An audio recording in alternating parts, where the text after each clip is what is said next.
2014 साली सुद्धा आम्ही वेगवेगळे लढलेलो होतो। तेव्हा शिवसेनेचे 25 नगरसेवक निवडून आलेले होते आणि आता या निवडणुकीमध्ये शिवसेनेची मोठी ताकद वाढलेली आहे।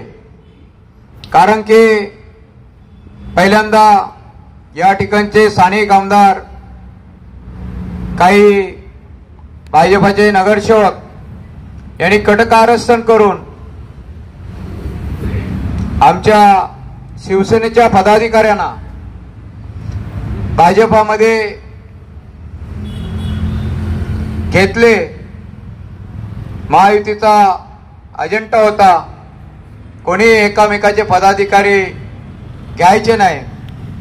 मी त्यावेळेस त्यांना सांगितलेलं होतं की तुम्ही महायुतीचा धर्म तोडतायत। मी शिंदे साहेबांशी बोललेलो की साहेब आपले पदाधिकारी हे भाजपामध्ये स्थानिक आमदार प्रवेश करून घेतात, मग मी काय करू? त्यांचे लोक सुद्धा माझ्या संपर्कात आहेत। मी बदलापूर शहरामध्ये सुरुवात करतो।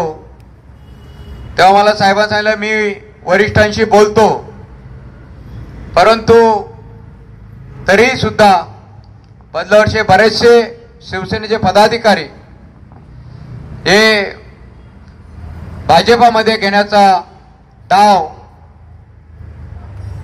त्यावेळेस त्यांचा चालू होता आणि मला वामन म्हात्रेला या शहरामध्ये एकटाच पाडायचं अशी रणनीती इथले स्थानिक आमदार असतील, भाजपाचे काही 5-6 नगरसेवक असतील, यांनी ही रणनीती केलेली होती।